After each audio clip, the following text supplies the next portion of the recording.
Good morning दोस्तों। DNS आपके लिए देखिए बहुत सारी चीज़ें लेकर आया है। जैसे मैं आपको बता दूं, अभी डीएनएस आपके लिए सीयूटी एंट्रेंस एग्जाम का प्रिपरेशन कराया और आपने देखा कि बहुत सारे बच्चे यहाँ से सिलेक्शन हुए। बहुत अच्छा लगता है यहाँ से जब सिलेक्ट होके वो जाते हैं तो काफ़ी रिजल्ट यहाँ से आया, बहुत अच्छा परफॉर्मेंस आया और आप लोग का साथ भी इतना अच्छा रहा। आप लोगों ने काफ़ी अच्छी मेहनत किया जिससे कि आपके यूनिवर्सिटीज़ में एडमिशन भी हो चुके हैं, ठीक है? वहाँ बहुत सारे लोग पहुँच भी चुके हैं। 1 आध 2 बचे होंगे जो अभी नहीं पहुँच रहे हैं, लेकिन सौ अधिकांश लोग पहुँच चुके हैं। अच्छा, पहुँचने के बाद फिर आपको लगा होगा अच्छा अरे! अब तो हमारी जो लाइफ़ है वो तो कुछ बदल ही रही है। हम लोग कहाँ थे? हम लोग तो इंटर में थे। हम लोग कहाँ थे? 9th में थे, ठीक है? 9th से इंटर तक जो आपका जो एक सफ़र होता है, वो सफ़र आपने कंप्लीट किया और वो भी बहुत अच्छे से कंप्लीट किया। और जब आपने सीयूटी का एंट्रेंस देके उसको क्वालीफाई किया और सीयूटी के अलावा भी अदर यूनिवर्सिटी के एंट्रेंस को देके आपने अदर यूनिवर्सिटी में भी आपने एडमिशन लिया, ये भी आपके लिए बहुत बड़ी बात थी, बहुत अचीवमेंट था। अब यदि आप पहुँच गए हैं, तो वहाँ के माहौल को, वहाँ के लाइफ़ को, वहाँ के एटमॉस्फियर को जीने की कोशिश करेंगे। बिल्कुल बहुत अच्छा लाइफ़ है। आपके 3 इयर्स ग्रेजुएशन के जो 3 इयर्स होते हैं, आप ये बता ही नहीं पाएँगे कि ये हमारे लिए कितना गोल्डन है। बिल्कुल, ये आपको दोनों बातें सिखाता है। कौन-सी बातें? अगर जिस बच्चे ने ग्रेजुएशन को क्या किया, खराब किया, मतलब पढ़ा नहीं, मतलब किस तरह बस टाइम वेस्ट किया, इधर-उधर टाइम मस्ती किया, इधर-उधर कुछ ख़ास नहीं किया, ठीक है? तो उसको ये 3 साल जब बीत जाएगा ना, तब उसको लगेगा कि अरे! हमने क्या गलती कर दिया, ठीक है? और अब उन बच्चों की बात करते हैं जो मस्ती भी करते हैं, मस्ती के साथ-साथ पढ़ाई को भी बहुत ही सबसे पहले तो पढ़ाई को ही तवज्जो देते हैं, उसके बाद जो समय बचता है, उसमें मस्ती देते हैं। तो उन बच्चों के लिए ये डीएनएस प्लेटफ़ॉर्म है और उसके साथ ही चलने की कोशिश करेगा और उन बच्चों की जो सबसे पहली प्रॉब्लम होती है इंग्लिश की, क्योंकि बहुत सारे जो बच्चे होते हैं यूनिवर्सिटीज़ में जाते हैं और यूपी बोर्ड के होते हैं, ठीक है? मैक्सिमम बच्चे यूपी बोर्ड से होते हैं और लेकिन कुछ बच्चे उसमें सीबीएसई बोर्ड से होते हैं, तो कोई बहुत ज़्यादा डिफरेंस नहीं है अगर आप सोचेंगे तो। लेकिन यूपी बोर्ड के लिए मैं आपको बता दूँ, अभी जो हम आपके सामने जो भी हम अपना कोर्स बताएँगे, अभी हम मुझे बताना ही है आपको, जो भी हम बताएँगे, उसमें आपको बताएँगे कि कैसे हमें पढ़ना चाहिए, किस तरह हमें पढ़ना चाहिए, ठीक है? लेकिन मैं आपको बस इतना बता देना चाहता हूँ, अगर आप अपने यूनिवर्सिटीज़ में पहुँच गए हैं, तो अब वहाँ के लाइफ़ को जीने की कोशिश करिए और उसके साथ चलने की कोशिश करिए और और क्या करना है और जो वहाँ जो सिलेबस है, जो आपके फर्स्ट सेमेस्टर में जो 5 मंथ्स का आपको टाइम मिलेगा, 5 to 6 month, after 5 to 6 month आपके एग्ज़ाम होंगे। सेमेस्टर एग्ज़ाम आपने पहली बार आप फेस कर रहे हैं। आप जब 9th में थे तो अर्धवार्षिक तो होता ही था, ऐसी बात तो नहीं है, ठीक है?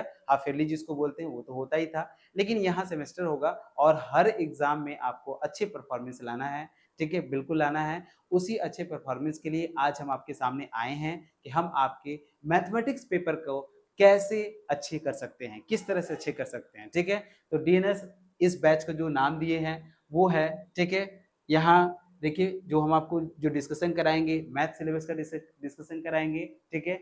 और सबसे पहली मैथ्स में कौन-कौन सी बातें हैं, कौन-कौन सी चीज़ें हैं, क्या है, क्या नहीं है, कौन-सी चीज़ें हैं जो आप इंटर में पढ़े हैं और यहाँ आने के बाद कुछ नई चीज़ें बदलेगी, तो बहुत सारी इन्फॉर्मेशन आपके सामने, बहुत सारी चीज़ें मैं आपको बताने की कोशिश करूँगा, ठीक है? जिससे कि आपके जो जितने भी डाउट है ना, वो सारे डाउट क्लियर हो जाए, ठीक है? और बिल्कुल, मैं आपको ये भी बता दूँ कि जब भी हम यहाँ पे पढ़ाएँगे, तो हमें पता है कि हमारे जो बच्चे हैं यूपी बोर्ड से आए हैं और वो जाते हैं ग्रेजुएशन के पहले सेमेस्टर में, ग्रेजुएशन में ही जाते हैं, तो उनको सारी बुक जो होती है इंग्लिश में मिलना शुरू हो जाता है, ठीक है? तो इसलिए उनके लिए बहुत सारी दिक्कतें हैं, तो उनकी भी प्रॉब्लम को हम बहुत ही नज़दीक से देखेंगे। कैसे हम जब पढ़ाएँगे तो हम दोनों वर्ड का यूज़ करेंगे, हिंदी और इंग्लिश दोनों तरीके की लैंग्वेज का यूज़ करेंगे। तो उन बच्चों के लिए जो है, ये भी बहुत हेल्पफुल होगा जो यूपी बोर्ड से गए हैं, ठीक है? अब हम आते हैं अपने सिलेबस डिस्कशन पे, ठीक है? अब हम आते हैं आपके सिलेबस डिस्कशन पे। तो सिलेबस डिस्कशन में जो है आपकी जो मैथ्स है, जो आपकी मैथ्स है वो आपका 2 पार्ट में बँटता है। मतलब आपको 6 महीने में मैथमेटिक्स की 2 किताबें पढ़नी होंगी, ठीक है? 6 महीने में आपको मैथमेटिक्स की 2 किताबें पढ़नी होंगी और इसमें ऐसे बहुत सारे टॉपिक हैं जो क्लास 12th जो आप अभी पढ़ के आए हैं, क्लास 11th जो आप पढ़े हैं, वो उसके भी टॉपिक आपको इसमें मिलेंगे। उसके भी मिलेंगे और उससे बढ़ के भी चीज़ें मिलेगा। चलिए थोड़ा-सा आगे बढ़ते देखिए कैसे है, ये आपको दिख रहा होगा, ठीक है? अच्छे से दिख रहा होगा, ठीक है, आगे बढ़ते हैं। जब हम लोग आगे बढ़ने की कोशिश करते हैं तो यहाँ जो पहला जो आपका देखिए है, यहाँ आया पार्ट ए, ठीक है, पार्ट ए आया है और पार्ट ए का जो पहला जो नेम है, आपके बुक का जो नेम होगा वो है आपका डिफरेंशियल इक्वेशन, ठीक है। और डिफरेंशियल इक्वेशन ना करके डिफरेंशियल कैलकुलस कहिए तो अच्छा रहेगा, ठीक है। तो डिफरेंशियल कैलकुलस में ये आपके पहले पेपर का नाम है और जो दूसरा पेपर है उसका जो नाम है, ठीक है, जो दूसरा पेपर है, ठीक है, जो दूसरा पेपर है उसका देखिए आप, दूसरा है इंटीग्रल कैलकुलस। क्या नाम है? Integral calculus. दूसरा है आपका इंटीग्रल कैलकुलस और पहला जो है आपका वो है आपका डिफरेंशियल कैलकुलस, ठीक है। तो डिफरेंशियल कैलकुलस की जो टॉपिक है, डिफरेंशियल इक्वेशन की जो बातें हैं वो मैं आपको बताऊंगा। टोटल देखेंगे तो 8 यूनिट होते हैं, माने 6 मंथ में, मैंने फर्स्ट सेमेस्टर में टोटल आपको 8 यूनिट रीडिंग करना है। कितना यूनिट रीडिंग करना है? 8 यूनिट रीडिंग करना है, ठीक है। और उस 8 यूनिट में जो 4 यूनिट होगा वो पहले पेपर में होगा और जो अलग जो 2 यूनिट 4 यूनिट होगा आपके दूसरे पेपर में होगा, जिसको हम लोग पार्ट ए और पार्ट बी बोलते हैं, ठीक है। तो आज हम लोग आपके सामने सिलेबस डिस्कशन करने जा रहे हैं और देखिए क्या है, कैसी चीजें हैं, कौन सी चीजें हैं, वो आपको समझाने की कोशिश करते हैं। सबसे पहला जो बातें आती है, डिफिनेशन ऑफ अ सीक्वेंस आता है। सीक्वेंस की डिफिनेशन क्या होती है वो आपको सबसे पहले आता है, ठीक है। सीक्वेंस की डिफिनेशन मतलब सीक्वेंस किसे कहते हैं? अच्छा, क्लास 11th में थे आप। सीक्वेंस का मतलब क्या होता है? सीक्वेंस का मतलब होता है श्रेणी। सुना होगा आपने, श्रेणी सुना होगा, ठीक है। तो सीक्वेंस मतलब श्रेणी होता है, ठीक है। और ये जो श्रेणी होता है, यही श्रेणी का उसमें आपने डिस्कस, आपने क्लास 11 जब थे तो उसको भी पढ़े होंगे। इस श्रेणी में आपको मेनली 3 चीजें पढ़ने को मिला होगा: समांतर श्रेणी, गुणोत्तर श्रेणी और हरात्मक श्रेणी। समांतर मतलब अरिथमेटिक प्रोग्रेशन, गुणोत्तर मतलब ज्योमेट्रिक प्रोग्रेशन और हरात्मक मतलब, ठीक है, अरिथमेटिक, ज्योमेट्रिक और हार्मोनिक। तो हार्मोनिक, हार्मोनिक, ठीक है, हार्मोनिक सीक्वेंस, ठीक है। अरिथमेटिक सीक्वेंस, ज्योमेट्रिक सीक्वेंस और हार्मोनिक सीक्वेंस, ठीक है, अच्छी बात है। डिफिनेशन ऑफ सीक्वेंस है theorems on limits of a sequence. उस सीक्वेंस पे, उस सीक्वेंस के जो लिमिट होता है ना, उसके लिमिट पे भी जो थ्योरम बनता है वो भी आपको बताया जाएगा, बिल्कुल, ठीक है। ये आपको वहां जब आप उसमें थे तो नहीं पढ़े थे, लेकिन यहाँ आप पढ़ेंगे। Bounded and monotonic sequence. Sequence जो था वो बाउंडेड कब होता है? सीक्वेंस जब कब होता है? जब मोनोटोनिक होता है। फिर इसके बाद आता है कॉचीज कन्वर्जेंस क्राइटेरिया आता है, फिर कॉचीज सीक्वेंस आता है। कॉची कौन थे? कॉची जो थे वो एक साइंटिस्ट थे जो इसी सीक्वेंस पे काम किए थे, तो उन्होंने एक क्राइटेरिया दिया था, उसी को हम लोग बोलते हैं कॉची कन्वर्जेंस क्राइटेरिया। मतलब किसी भी सीक्वेंस के कन्वर्जेंस, किसी भी सीक्वेंस के कन्वर्जेंस के लिए इन्होंने एक क्राइटेरिया दिया था और उसी को हम लोग बोलते हैं Cauchy convergence, Cauchy's convergence criteria. फिर अगली जो हमारी टॉपिक है वो हमारी है सीक्वेंस, कॉची सीक्वेंस। तो इन्होंने एक सीक्वेंस भी दिया था और वो है आपका कॉची सीक्वेंस, ठीक है। फिर इसके बाद है limit superior and limit inferior of a sequence. तो ठीक है, तो सीक्वेंस का लिमिट सुपीरियर भी होता है और लिमिट इंफीरियर भी होता है। आप सोच रहे हैं क्या होता है, कैसे होता है? तो जब हम टॉपिक स्टार्ट करेंगे तो एवरी चीजों का हम चिट्ठा आपके सामने खोल के रखेंगे, जिससे कि आपको कोई भी दिक्कत नहीं होगा। समझ में आया कि नहीं? चलिए आगे बढ़ते हैं, ठीक है। सब सीक्वेंस, सीक्वेंस का क्या होता है? सब सीक्वेंस होता है series of non negative terms, series of non negative terms. ये अब सीक्वेंस में अगर सीक्वेंस के हर एक पदों के बीच में अगर हम लोग क्या प्लस का साइन या फिर माइनस का साइन यूज करते हैं तो वो होता है आपका सीरीज होता है, ठीक है। हाँ, फिर कन्वर्जेंस है एंड डाइवर्जेंस है। कोई भी सीक्वेंस हमारा कन्वर्जेंस भी होता है, कोई भी सीक्वेंस हमारा डाइवर्जेंस भी होता है। फिर इसके बाद कंपैरिजन टेस्ट होता है, तो उसी को हम लोग क्या करते हैं, किसी भी सीक्वेंस के लिए हम लोग कन्वर्जेंसी के लिए कंपैरिजन टेस्ट करते हैं, कॉची इंटीग्रल टेस्ट करते हैं, रेशियो टेस्ट करते हैं, रूट टेस्ट करते हैं, रॉप्स लॉगरिथमिक टेस्ट करते हैं, डीमॉर्गन एंड बर्टैंड टेस्ट करते हैं, अल्टरनेटिंग, ठीक है। इतना मतलब बहुत सारे टेस्ट होते हैं। एक बात हमेशा ध्यान रखिएगा, किसी भी सीक्वेंस की कन्वर्जेंसी के लिए बहुत सारे टेस्ट होते हैं, किसी भी सीक्वेंस की कन्वर्जेंसी के लिए बहुत सारे टेस्ट होते हैं, ठीक है। और यही टेस्ट है आपका ये, ठीक है, यही टेस्ट है आपका, ठीक है। बिल्कुल, मैं आपको पहले ही बताया कि हमारे सामने बहुत अच्छे बच्चे हैं जो कि यूपी बोर्ड से भी जुड़े हैं, ठीक है। उनके लिए इंग्लिश का वास्तव में प्रॉब्लम होता है, लेकिन आप परेशान मत होइए, ये इंग्लिश में लिखा तो है, लेकिन जब हम पढ़ाएंगे ना तो वहाँ हिंदी का भी यूज करेंगे, जिससे कि उनको दिक्कत नहीं होगा, ठीक है। और हमारे साथ वो भी चलने का प्रयास कर लेंगे, ठीक है। आगे चलते हैं। फिर इसके बाद आता है लिबनिश थ्योरम। अल्टरनेटिंग सीरीज है ये। अल्टरनेटिंग मतलब plus minus plus minus plus minus आएगा, और ये है आपका लिबनिश थ्योरम। और फिर अगला है एब्सोल्यूट एंड कंडीशनल कन्वर्जेंस, ठीक है। एब्सोल्यूट माने होता है पूरी तरीके से, कंडीशनल मतलब होता है कुछ हद तक कन्वर्जेंसी का ये है, ठीक है, अच्छी बात है। फिर ये हमारी फर्स्ट यूनिट हो गया। तो फर्स्ट यूनिट में अगर आप देखेंगे तो पूरी बातें जो है वो केवल और केवल सीक्वेंस पे बातें किया गया है और किसी को ये बात ही नहीं करता और किसी की बात नहीं करता। तो हमारे लिए सीक्वेंस और सीरीज जो हमारे क्लास 11th का चैप्टर है उसमें इतनी बातें बढ़ी हैं। वहां जो पढ़े थे आप अरिथमेटिक पढ़े थे, ज्योमेट्रिक पढ़े थे और ठीक है हार्मोनिक पढ़े थे, लेकिन यहाँ पे उनका नामो निशान नहीं रहेगा। बीच में अगर कभी आ गया तो आ गया, लेकिन वो नहीं रहेगा। तो आपके लिए ये बहुत नया होगा, बहुत नया होगा। साथ में काम करेंगे और हम कोशिश करेंगे, पूरी तरीके से कोशिश करेंगे कि आपके इस जितने भी टॉपिक है वो आपके लफ्जों पे आए, मतलब कि इतना हम आपको पढ़ाएं, इस तरह से पढ़ाएं कि आपको वो भूले ना, ठीक है। चलिए फिर सेकंड यूनिट, जो हमारी सेकंड यूनिट है, इसमें आपका क्या होता है, लिमिट होता है, ठीक है। लिमिट होता है, कंटिन्यूटी होता है, differentiability of a function of a single variable. Single variable मतलब y equal to f of x, मतलब एक ही इंडिपेंडेंट वेरिएबल होना चाहिए, ठीक है। तो सिंगल वेरिएबल उसे कहते हैं। उसकी हम लोग क्या बात करेंगे, उसकी हम लोग लिमिट बात करेंगे, उसकी हम लोग कंटिन्यूटी बात करेंगे, उसकी हम डिफरेंशियबिलिटी। अभी कुछ बच्चे, कुछ क्या सारे ही बच्चे इंटर पास करके आए हैं और उसमें आपने एक चैप्टर पढ़ा होगा अवकलन, ठीक है, जिसको हम लोग बोलते हैं डिफरेंशियबिलिटी। उसमें उसमें है सारे लिमिट है, कंटिन्यूटी है, डिफरेंशियबिलिटी है, जिसमें आप एलएचएस की बात करते हैं, आरएचएस की बात करते हैं और ठीक है एलएचएस आरएचएस इसकी बात करते हैं, एलएचडी लेफ्ट हैंड डेरिवेटिव की बात करते हैं, राइट हैंड डेरिवेटिव की बात करते हैं। There are lots of theorems are used in your class 12, मतलब बहुत सारी चीजें हम लोगों ने यूज किया है, उसी को हम लोग आज जब हम डिस्कशन करेंगे तो उसमें आपके सामने लेकर आएंगे। फिर अगला है हमारा कॉचीज डिफिनेशन। क्या है, कॉचीज डिफिनेशन है। फिर हिंस डिफिनेशन है।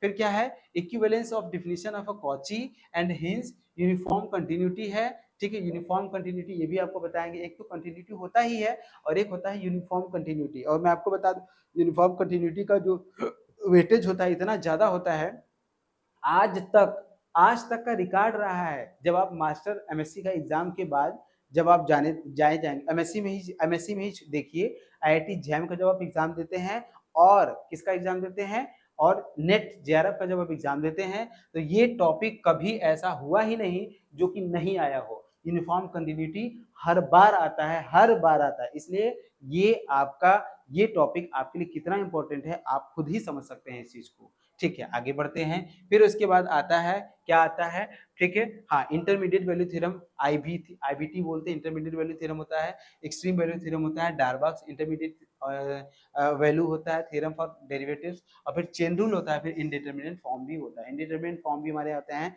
ये देखिए इनडिटरमिनेट फॉर्म आपको पता है हमारे पास 7 होते हैं। 0/0 होता है, इन्फिनिटी बाई इन्फिनिटी होता है, 0 के पावर 0 होता है, इन्फिनिटी के पावर 0 होता है, 1 के पावर इन्फिनिटी होता है, ठीक है।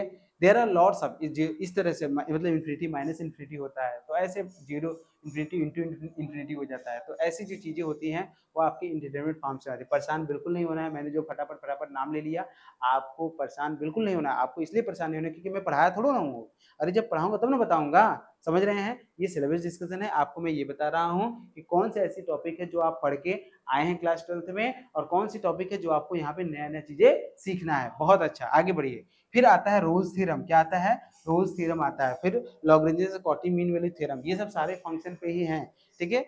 ये भी फंक्शन के बारे में बोलता है, फंक्शन की लिमिट, कंटिन्यूटी, डिफरेंशियबिलिटी। और रोल्स थ्योरम जो होता है वो भी आपको फंक्शन के लिए बारे में बोलता है। फिर लॉग्रेंजेस भी बोलता है, कॉची मीन वैल्यू थ्योरम भी बोलता है, फिर मीन वैल्यू थ्योरम बोलता है, हायर ऑर्डर। फिर टेलर्स थ्योरम आते हैं। टेलर्स थ्योरम हमारे लिए बहुत इंपॉर्टेंट है।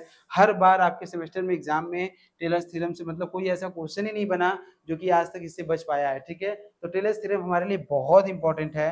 फिर इसके बाद सक्सेसिव डिफरेंशिएशन तो मत पूछिए, सक्सेसिव डिफरेंशिएशन और लीबनिज थ्योरम, बाप रे बाप, इतना बड़ा चीज है कि आज तक बिना इसके मतलब बिना इसका कोई क्वेश्चन आए हुए आपके एग्जाम में क्वेश्चन नहीं बने हैं, समझ रहे हैं कि नहीं।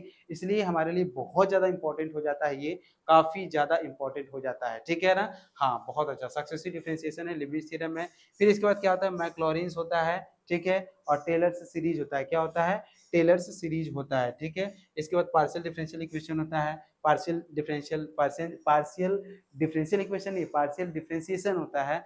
आपको मैं बता दूं पार्शियल डिफरेंशिएशन का वेटेज इतना ज्यादा होता है कि जब आप 4th सेमेस्टर में आएंगे ना तो ये पूरा एकदम भरा पड़ा हुआ है, पूरा भरा पड़ा हुआ है, ठीक है। इसलिए पार्शियल डिफरेंशिएशन का हमारे लिए भी बहुत ज्यादा इंपॉर्टेंट रूल हो जाता है, ठीक है। फिर आगे बढ़िए, फिर क्या होता है, island theorem and homogeneous functions होते हैं, ठीक है, आइलैंड थ्योरम्स होते हैं, ये आइलैंड थ्योरम्स होते हैं, ठीक है। इसके बाद आगे बढ़िए, फिर इसके बाद आता है टेंजेंट एंड नॉर्मल। ये इतना बढ़िया टॉपिक है, ये फोर्थ यूनिट इतना बढ़िया यूनिट है कि आप इसमें बहुत ही सारी चीजें सीख सकते हैं, बहुत ही सारी चीजों को लर्न कर सकते हैं कि क्या है ये मैथमेटिक्स, क्या है, क्या बताता है आपको, बहुत अच्छी बात है। टेंजेंट एंड नॉर्मल, पहली टॉपिक आपकी आती है टेंजेंट एंड नॉर्मल, मतलब कोई भी कर्व है, उस कर्व के किसी बिंदु को स्पर्श करने वाली रेखा जो होती है उसी को हम लोग टेंजेंट बोलते हैं। और नॉर्मल क्या होता है, तो उसी टेंजेंट पर 90 डिग्री का कोण बनाते हुए एक लाइन अगर आप खींच देते हैं तो वो क्या आता है, आपका नॉर्मल आ जाता है, ठीक है। आगे बढ़िए, असिम्प्टोट होता है, अरे बाप रे बाप, असिम्प्टोट सोचिए, आपका जब आप सेकंड सेमेस्टर में पहुंचेंगे, असिम्प्टोट से रिलेटेड बहुत सारी चीजें आपको मिलने वाली है, ठीक है।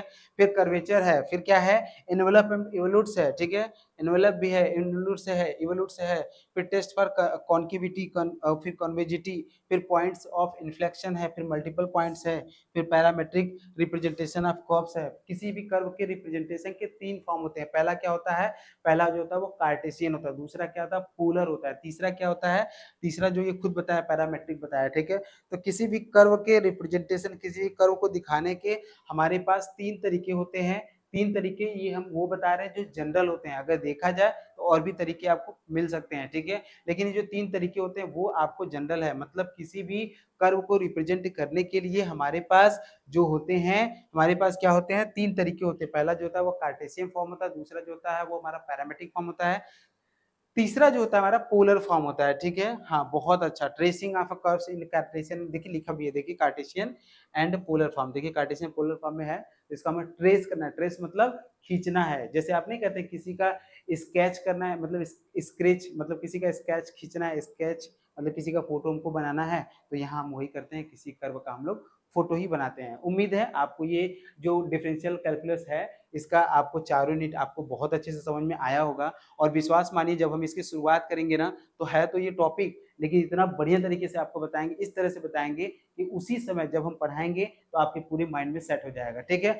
लेकिन ये पॉसिबल कैसे होगा, बिल्कुल ये पॉसिबल कैसे होगा, पॉसिबल तब होगा जब आप हमसे जुड़ेंगे, जब आप डीएनएस प्लेटफॉर्म से जुड़ेंगे, ठीक है। जुड़ने का क्या तरीका है वो भी हम आपको लास्ट में बताएंगे, लेकिन अभी हम सेकंड सेकंड जो पार्ट बी है उस पे हम लोग मूव करते हैं, ठीक है। समझ में आया कि नहीं, चलिए अब जो पार्ट बी है उसको देखिए, ठीक है। जो पार्ट बी है आपकी, उसका नाम है इंटीग्रल कैलकुलस, क्या है, इंटीग्रल कैलकुलस, ठीक है। समझ रहे हैं कि नहीं, चलिए बहुत अच्छी बात है। देखिए एक बात हमेशा ध्यान रखिएगा, आप ही हम हमारे लिए नए नहीं हैं, ये प्लेटफॉर्म आज से कई साल पहले से चल रहा है, ठीक है बच्चा। तो आप ये आपके दिमाग में ये थोड़ी भी शंका नहीं होना चाहिए, अरे ये क्या है, ये क्या पढ़ाएगा क्या नहीं पढ़ाएगा, पता नहीं पूरा पूरा कोर्स कंप्लीट करेगा या नहीं करेगा, तो इस टाइप की बहुत सारी शंका आपके मन में आ सकती है। लेकिन मैं आपको बता रहा हूँ, इसका प्रीवियस ट्रैक रिकॉर्ड उठा के देखिएगा डीएनएस प्लेटफॉर्म का, अभी जो एग्जाम हो रहा है, जो अभी सेकेंड सेमेस्टर और फोर्थ सेमेस्टर का एग्जाम हो रहा है, अरे मैं आपको बता रहा हूँ स्कूल में तो सिलेबस का अता पता ही नहीं रहता, लेकिन यहाँ हर यूनिट को हर यूनिट को आपके सामने कंप्लीट कराया गया, और हर यूनिट पे एमसीक्यू दिया गया, सोचिए इतनी बड़ी बात हो गई यहाँ पे। और कॉस्ट बहुत ज्यादा नहीं है, तो वो भी बताएंगे, कॉस्ट के बारे में एवरी चीज मैं आपको बताऊंगा, लेकिन थोड़ा सा वेट करिए। मैं बस आपको ये बताना चाहता हूँ कि आपको थोड़ा ट्रस्ट हो डीएनएस पे, रीजन ये हो है ना, क्योंकि बहुत सारे बच्चे ये सोचते हैं, उसके दिमाग में बहुत सारे ख्याल आते हैं, और अजीब से ख्याल आते हैं जो कि केवल वही सोच सकते हैं और कोई सोच ही नहीं सकता, लेकिन उन सभी ख्यालों को मुझसे कोई मतलब नहीं है। मैं आपके लिए आपके जो मैंने सिलेबस बताया है, जितने भी यूनिट है और जितने भी टॉपिक है, कोई भी टॉपिक को मैं छोड़ूंगा नहीं, और बीच बीच में जितने भी क्वेश्चन आएंगे हम आपको बताएंगे कि ये देखिए आपके एग्जाम में आएगा ही आएगा, इसका इससे ही ज्यादा से ज्यादा क्वेश्चन बनता है, तो ये सब सारी चीजें भी आपको जब बताया जाएगा बच्चा, तो फिर किस बात का डर है, अरे स्कूल में तो है ही आप जो मैं बताऊंगा उसका अंदाजा तो लग ही जाएगा ना कि उस बता जो रहा है वो सही बता रहा है कि नहीं बता रहा है। कभी ना कभी तो क्लास करने जाते होंगे स्कूल में, तो कभी ना कभी तो सुनते होंगे ना, टीचर जो है वो कम से कम उस पर तो भरोसा है आप लोगों का, है बिल्कुल है, उस जो पढ़ाएगा उसको तो भरोसा है ही, हम लोगों पे नहीं है अलग बात है। लेकिन जब आप उनकी बातों को सुनोगे और हमारी बातों को भी जब आप सुनेंगे, तो जब कोरिलेट करेंगे तब आपको समझ में आएगा कि अच्छा ये तो वो भी यही बोल रहे थे जो ये बोल रहे हैं, समझ रहे हैं? इसीलिए मैं कह रहा हूँ बच्चा कि आपके लिए डीएनएस प्लेटफॉर्म बहुत अच्छी प्लेटफॉर्म है, बहुत ही कम कॉस्ट में आपको इतनी सुविधा दे देगा जो कि आप कल्पना भी नहीं कर सकते। और ये भी तो सोचिए, केवल जब तक सेमेस्टर एग्जाम जब चलेगा, सेमेस्टर एग्जाम के पहले-पहले आपकी सारी जितनी भी इन्फॉर्मेशन है, जितनी भी क्वेरीज़ है, जितने भी आपके सिलेबस है, जितने भी जितना पॉसिबल हो सकता है, जितने भी मटेरियल है, जो भी हम आपको पढ़ाएँगे वो सारे मटेरियल आपके पास जाएगा। एवरी चीज़ नोट्स को बनाने की, नोट्स जब हम पढ़ाते हैं तो उस समय अगर हम लिखते हैं, अगर आप नहीं बनाते हैं, केवल समझते हैं, तो भी कोई दिक्कत नहीं है, क्योंकि वो नोट्स जो मैं बनाऊँगा वो तो आपके पास ही जाएगा ना। तो इस तरह की फैसिलिटी आपको दिया जाएगा, हर चीज़ आपको दिया जाएगा। बट कैसे? आप घर पे बैठे रहेंगे, नहीं जुड़ेंगे, तब थोड़ा ना मिलेगा। जुड़ना पड़ता है इसके लिए, समझ रहे हैं? अब जुड़ना क्या है वो भी बताया जाएगा, पहले आप पार्ट बी को देखिए, ठीक है? इंटीग्रल कैलकुलस है आपके सामने, इस पार्ट बी का नाम, इसमें भी 4 यूनिट होते हैं। ये भी हमारे लिए उतना ही इम्पोर्टेंट है जितना हमारा पार्ट ए, क्योंकि जो भी एग्जाम में आपको क्वेश्चन आएँगे, वो उसका 50% उसमें से आएगा, 50% इसमें से आएगा। ऐसा बिल्कुल मत सोचिएगा कि इसे 1 यूनिट को पढ़ के हम पास हो जाएँगे। 1 यूनिट को पढ़ के पास तो होया जा सकता है, लेकिन मार्क्स नहीं आ सकते हैं, ठीक है? चलिए, वैसे देखिए, definite integral as a limit of a sum. Definite integral आप क्लास 12th में जब आप पढ़ रहे थे, तो आपको एक चैप्टर मिला था, जब आप क्लास कक्षा 12 में थे, तो एक चैप्टर था समाकलन, उसी को बोलते हैं इंटीग्रल। क्या बोलते हैं? इंटीग्रल। और उसी समाकलन में एक वर्ड यूज किया जाता है, निश्चित समाकलन। क्या यूज किया जाता है? निश्चित समाकलन। तो निश्चित मतलब यहाँ है डेफिनेट इंटीग्रल। आप देखते होंगे कभी ऐसे साइन बनाते थे और नीचे लिखते थे x बराबर 0, ऊपर लिखते थे x बराबर 1। ऐसा कुछ लिखते थे कि नहीं लिखते थे? बिल्कुल। जब ऐसा लिखते थे तो वही वाला है ये इंटीग्रल आपका, ठीक है? तो मैं समझ रहे हैं कि नहीं? Definite integral as a limit of the sum, ठीक है? फिर वहीं पे आता है रीमान इंटीग्रल। क्या आता है? रीमान इंटीग्रल आता है। फिर क्या आता है? Integrability of continuity and monotonic function. देखिए, एक बात मैं आपको बता दूं, रीमान इंटीग्रल इतना ज्यादा हमारे लिए इंपॉर्टेंट है, बहुत ही ज्यादा इंपॉर्टेंट है। क्यों इंपॉर्टेंट है जानते हैं? इसलिए इंपॉर्टेंट है क्योंकि इसका वेटेज आने वाले पेपर में, आने वाले कंपटीशन में इतना ज्यादा होता है। जैसे मैंने वहां पे आपको यूनिफॉर्म कंटिन्यूटी बताया था ना, वैसे ये भी होता है रीमान इंटीग्रल। बिना इसके आज तक सीएसआर नेट ने अपना, नेट जेआरएफ ने कभी भी अपना एग्जाम बनाया ही नहीं, इसलिए हमारे लिए बहुत इंपॉर्टेंट हो जाता है, ठीक है? आप खुद ही सोचिए, आपके फर्स्ट सेमेस्टर में ऐसे ऐसे सिलेबस, ऐसे ऐसे टॉपिक डाले गए हैं जो कि सोचिए खुद सीएसआर नेट तक के क्वेश्चन को टच कर रहा है। सोचिए इतना बड़ा चीज आपके सामने बनाया गया है ये सिलेबस। मतलब कम से कम आप ग्रेजुएशन को अगर अच्छे से पढ़ लेते हैं ना, तो मैं विश्वास दिलाता हूँ आपका नेट आपकी ग्रेजुएशन की फाइनली जब आप पास करेंगे तो आपके हाथ में होगा। जबकि सोचिए एमएससी की बात ही छोड़ दीजिए, एमएससी नहीं भी पढ़ेंगे, लेकिन अगर आप ग्रेजुएशन के सिलेबस को अगर सही तरीके से पढ़ लेते हैं ना, तो आपके हाथ में जॉब होगा और आपके हाथ में नेट की डिग्री भी होगा। क्योंकि मैक्सिमम क्वेश्चन, अरे नेट में बहुत सारे क्वेश्चन आते हैं, लेकिन उसके बहुत सारे ऐसे क्वेश्चन होते हैं जो कि इसको ही होता है। और इसके क्वेश्चन अगर आप बना लेते हैं, इसके मतलब केवल एक टॉपिक नहीं बोला है मैंने, पूरा ग्रेजुएशन के सिलेबस को भी बोल रहा हूँ, ठीक है? तीनों साल में, ठीक है? अगर आप उनको रीडिंग अच्छे से कर लेते हैं तो नेट एग्जाम निकालना बहुत बड़ी हैक्टिक नहीं है। आप फाइनल ईयर पास होते हो तो नेट एग्जाम को निकाल लेंगे, ठीक है? समझ रहे हैं? और मैं आपको ऐसे तरीके से बताऊंगा, इस तरह से आपको बताऊंगा कि आपको कोई दिक्कत नहीं होगा। मैं जब भी बताऊंगा तो हर टॉपिक आपके सामने डिस्कस करूंगा कि ये टॉपिक है आपके सामने और ये कहाँ तक, किस तरह, किस हद तक आपसे रिलेटेड है और कितना वेटेज है इसका, ठीक है? बहुत ज्यादा वेटेज होगा इसका, इस बात को ध्यान रखिएगा। चलिए आगे बढ़ते हैं। बातें ज्यादा करेंगे तो वैसे भी आपको लगेगा अरे तो हमको बस लुभावना ही दे रहा है, कुछ करेगा नहीं, लेकिन ऐसी कोई बात नहीं है। वो तो जब जुड़ेंगे तब आपको समझ में आएगा। फिर देखिए, integrability of continuous and monotonic function, ठीक है? अब जो फंक्शन होता है, फंक्शन जो होता है उसको हम लोग बोलते हैं मोनोटोनिक फंक्शन। मोनोटोनिक फंक्शन क्या होता है, किस तरह से होता है, उसको भी हम आपको बताएंगे, ठीक है? फिर fundamental theorem of integral calculus, जो इंटीग्रल कैलकुलस जो चैप्टर है उससे एक थ्योरम आता है, उसको भी बताएंगे। और mean value theorem of integral calculus, ये मीन वैल्यू थ्योरम जिस पीछे भी जो अभी आप पढ़े होंगे, मतलब कैलकुलस पार्ट ए वाले में, उसमें भी आया होगा मीन वैल्यू थ्योरम। यहाँ भी मीन वैल्यू थ्योरम आ रहा है, ठीक है? कोई बात नहीं है। फिर differentiation under the sign of integration, ठीक है? मतलब किसी भी इंटीग्रेशन का डिफरेंशिएशन, बहुत बढ़िया टॉपिक है ये। मतलब किसी भी इंटीग्रेशन का डिफरेंशिएशन, अरे आपने क्या देखा, आपने क्या देखा? सोचिए, आप क्लास इंटर में थे जब, वहां पे केवल समाकलन ही पढ़ते थे, वहां समाकलन पढ़ते थे, लेकिन यहाँ क्या पढ़ेंगे? समाकलन का अवकलन करेंगे। अरे बाप रे बाप, समाकलन का अवकलन तो समझ रहे हैं, बड़ी बात हो जाती है। तो कहीं ना कहीं ये टॉपिक ये जो चीजें हैं, ये जो सिलेबस है आपके लिए बहुत हेल्पफुल का काम करेगा। ठीक है, आगे चलते हैं। इम्प्रॉपर इंटीग्रल आता है। इम्प्रॉपर इंटीग्रल, किसी भी इंटीग्रल को इम्प्रॉपर इंटीग्रल कब बोलते हैं? There classification and convergency. उस इंटीग्रेशन का हम लोग कन्वर्जेंसी की भी बात करते हैं। ठीक है, फिर कंपैरिजन टेस्ट होता है। अरे किसी भी मतलब किसी भी कन्वर्जेंसी के लिए टेस्ट होता है, जैसे कंपैरिजन टेस्ट होता है, म्यू टेस्ट होता है, एबल टेस्ट होता है, डिरिचलेट टेस्ट होता है, फिर क्वोशिएंट टेस्ट होता है, बीटा एंड गामा फंक्शन होता है। लो भैया, लो ये भी आ गया, बीटा एंड गामा फंक्शन। समझ रहे हैं कि नहीं? तो बीटा और गामा फंक्शन का वेटेज भी बहुत ज्यादा होता है। ठीक है,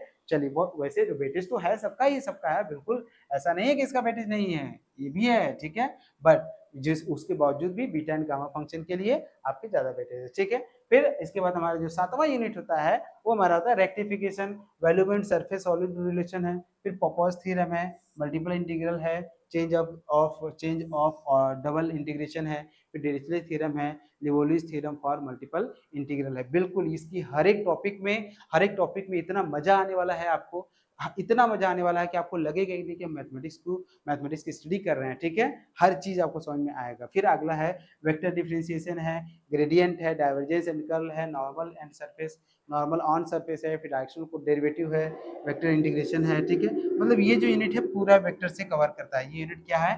पूरा वेक्टर को ही कवर करता है, पूरा वेक्टर को ही देता है। ठीक है, इसमें हमारा ग्रीन्स, स्टोक्स और गॉस, ये 3 हमारे साइंटिस्ट आते हैं, इनसे रिलेटेड हमारे थ्योरम भी होते हैं, ग्रीन से, स्टोक्स से, गॉस से।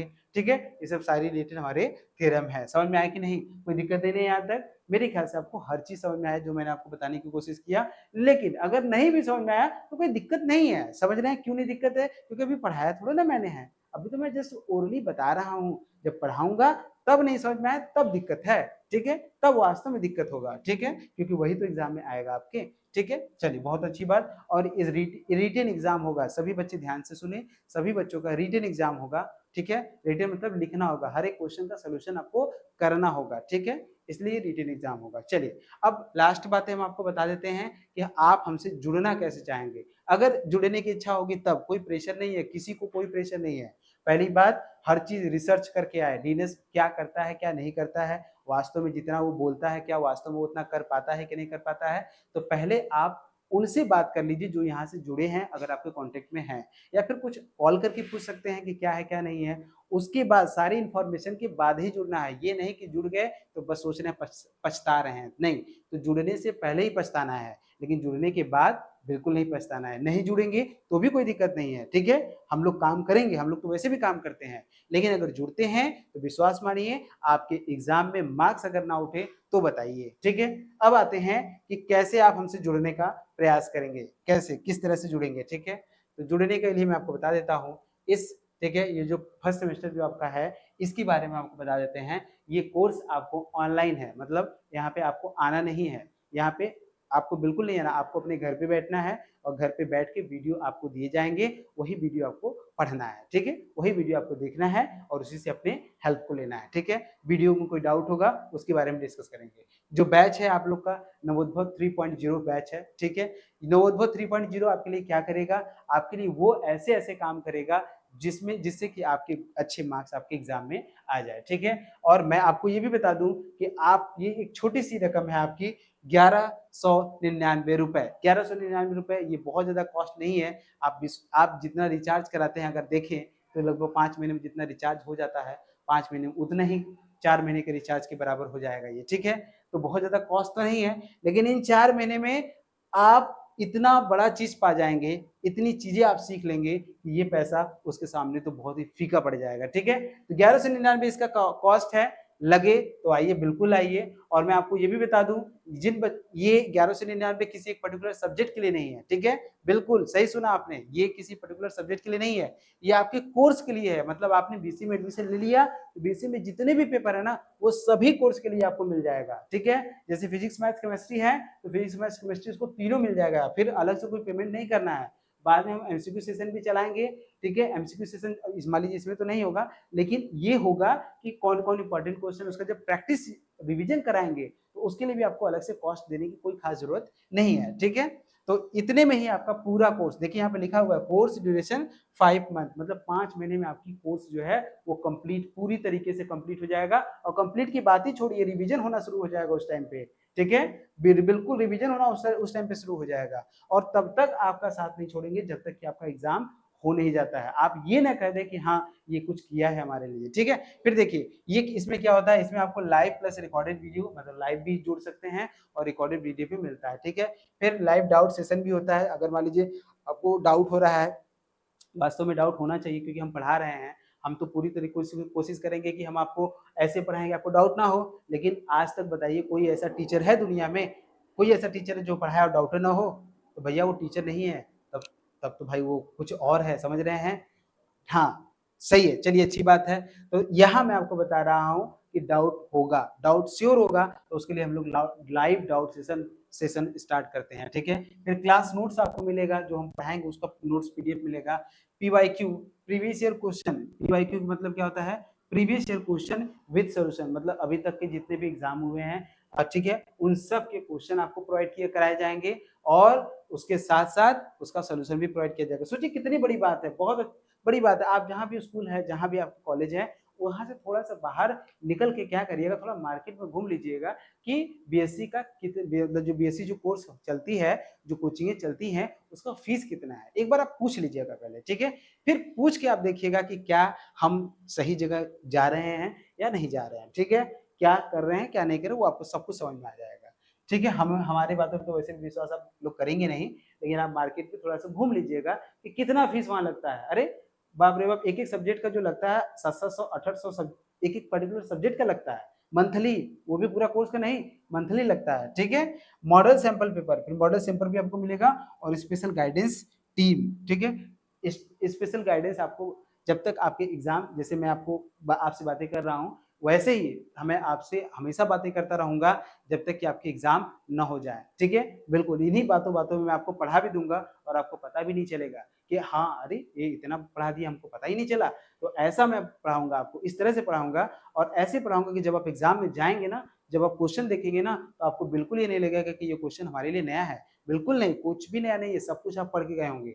बस आप प्रैक्टिस अगर किए रहेंगे ना, तो विश्वास मानिए जितने भी क्वेश्चन है ना, उसके मैक्सिमम क्वेश्चन को अटेम्प्ट कर सकते हैं, बिल्कुल अटेम्प्ट कर सकते हैं, ठीक है। तो ये सब सारी चीजें देखिए आपके सामने थी, ठीक है। और कोर्स वैलिडिटी जो है वो 1 ईयर्स का है, ठीक है, मतलब 5 मंथ के लिए हम लोग कंप्लीट तो कर ही देंगे, लेकिन ये आपके उस पर जाएगा नहीं, हटेगा नहीं वहां से, वो रहेगा जब तक आप पढ़ना चाहते हैं उसको पढ़ते रहिए, ठीक है। और मैं आपको बता दूं ये सब सारी चीजें हैं, कोई दिक्कत नहीं है, जुड़ेंगे, परेशान होने की कोई जरूरत नहीं है, ठीक है। ये सब सारी कोर्स है, बीकॉम के लिए भी होता है इसमें, वो सब चीजें इसमें होती है, ठीक है। समझ में आया कि नहीं? चलिए आज के लिए इतना रहने देते हैं, उम्मीद करते हैं जो मैंने आपको बताया वो सब चीजें आपको समझ में आया होगा, ठीक है ना। ठीक है बच्चों।